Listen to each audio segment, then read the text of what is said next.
அஸ்வின்ஸ் இனிப்பு காரம் பேக்கரி மற்றும் சைவ உணவகம்.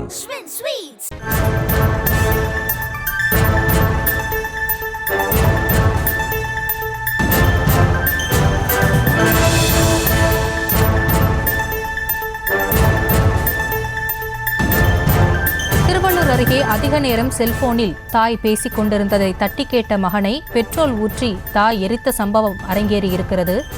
அது குறித்தான அண்மை செய்தியை பார்த்து வருகிறோம். திருவள்ளூர் அருகே அதிக நேரம் செல்போனில் தாய் பேசிக் கொண்டிருந்த நிலையில் தட்டி கேட்ட மகனை பெட்ரோல் ஊற்றி தீ வைத்து தாய் கொளுத்தி இருக்கிறார். தாய் கைது செய்யப்பட்டிருக்கிறார். திருவள்ளூர் அருகே அதிக நேரம் செல்போனில் பேசிக் கொண்டிருந்த தாயை தட்டி கேட்ட மகனை பெட்ரோல் ஊற்றி தாய் எரித்த நிலையில் அவர் தற்போது கைது செய்யப்பட்டிருக்கிறார். அது குறித்தான அண்மை செய்தியை பார்த்து வருகிறோம். இது குறித்த கூடுதல் விவரங்களோடு இணைகிறார் எமது செய்தியாளர் பிரபு. பிரபு, என்ன நடந்தது, விவரங்கள்? வணக்கம். திருவள்ளூர் அடுத்த மப்பேடு நமச்சிவாயபுரம் பகுதியைச் சேர்ந்த ஜெயந்தி இவர் தனது மகன் கிருஷ்ணமூர்த்தியுடன் வசித்து வந்த நிலையில் மேலும் அருகில் உள்ள அதாவது தொடுகாடு பகுதியில் உள்ள தனியார் தொழிற்சாலையில் ஜெயந்தி வேலை செய்து வந்துள்ளார்.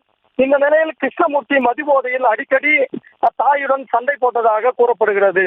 அதாவது சண்டை வருவதற்கு காரணமாக இரண்டு காரணங்கள் தெரிகிறது. ஒன்று ஜெயந்தி தொலைபேசியில் அதிக நேரம் வீட்டில் இருந்தபடியே யாருடனோ பேசிக் கொண்டிருந்ததாகவும், மேலும் இதனால் மகன் கிருஷ்ணமூர்த்தி அடிக்கடி மது போதையில் தட்டி கேட்டு நீ இது போன்ற தொலைபேசிகள் பேசக்கூடாது என எச்சரித்து வந்ததாகவும் கூறப்படும் நிலையில், மேலும் தாயிடம் கடன் கேட்டதா தொழில் தொடங்க போவதாகவும், இதனால் கடன் பணம் கேட்டும் தொந்தரவு செய்துள்ளார்.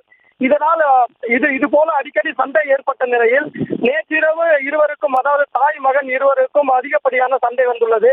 இதனால் ஆத்திரமடைந்த தாய் கையில் வைத்திருந்த பெட்ரோலை ஊற்றி மகனை எரித்துள்ளார். அதிக காயத்துடன் மருத்துவமனையில் அனுமதிக்கப்பட்டிருந்த கிருஷ்ணமூர்த்தி தற்பொழுது உயிரிழந்துள்ள சம்பவம் பெரும் பரபரப்பை ஏற்படுத்தியுள்ளது. அதாவது பணம் கேட்டு தொந்தரவு செய்த தாய் மகனை தாயே பெட்ரோல் ஊற்றி கொலை செய்துள்ள சம்பவம் திருவள்ளூர் பகுதியில் பெரும் அதிர்ச்சியையும் பரபரப்பையும் ஏற்படுத்தியுள்ளது.